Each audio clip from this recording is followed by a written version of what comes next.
In this question, I'll make sure I pause to allow you to stop the video and have a go yourself and then see how you get on. So question 1. A student heated up a piece of magnesium in a crucible and measured the mass before and after the reaction. Explain why the student noticed the mass increased as the magnesium burned and turned into a white powder. So it's because the magnesium reacted with oxygen in the air to form magnesium oxide. So at the end you're also weighing oxygen atoms along with the magnesium atoms. Question 1b. Here are the students' results. Use them to calculate the mass of magnesium and the mass of magnesium oxide. So once again, pause the video, have a go, and then we'll see if you got it right. So to work out the mass of magnesium, you do the mass of the crucible lid and magnesium and take away the empty crucible and lid, and that gives us 0.12 grams.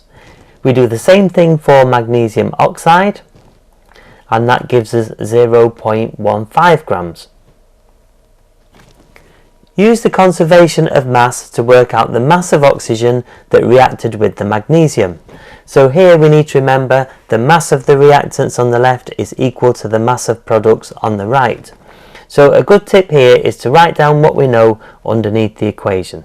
So we know we've got 0.12 grams of magnesium, 0.15 grams of magnesium oxide.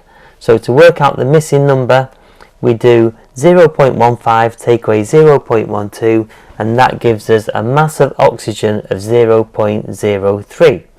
And if we also write that underneath the equation, we can check that everything on the left adds up to 0.15 and everything on the right is also 0.15. So we've got conservation of mass. The student expected the mass to increase more than it actually did. Why could the mass of magnesium oxide be less than expected? So this could be because the magnesium was not heated for long enough, so it didn't all change into magnesium oxide. Or it could also be because the lid of the crucible wasn't lifted off enough to allow more oxygen in to react with the magnesium. Question 2. A student heated a sample of calcium carbonate in an open test tube and it underwent the following thermal decomposition reaction. Remember, thermal decomposition means using heat to break down a substance. So we can see the calcium carbonate is breaking down into two things, calcium oxide and carbon dioxide. Why did the mass decrease this time? Well, we can see from the state symbols that carbon dioxide was produced, which is a gas. So carbon dioxide molecules left the test tube and went into the air. So we've got less molecules left behind in the test tube. 5 grams of calcium carbonate was heated and the mass of calcium oxide produced was 2.82 grams. Use the conservation of mass to calculate the mass of carbon dioxide given off.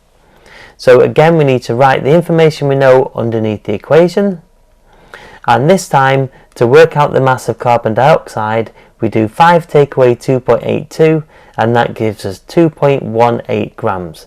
And if we write that under the equation, we can do a last double check that the mass of reactants on the left is equal to the mass of products on the right. And finally, how could the student be sure that the reaction had finished? Well, what they could do is weigh the test tube and its contents every minute until constant mass is achieved.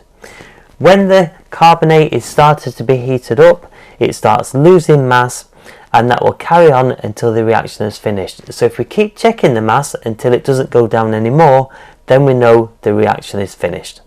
If you found the video useful, please give it a like. Thank you for watching.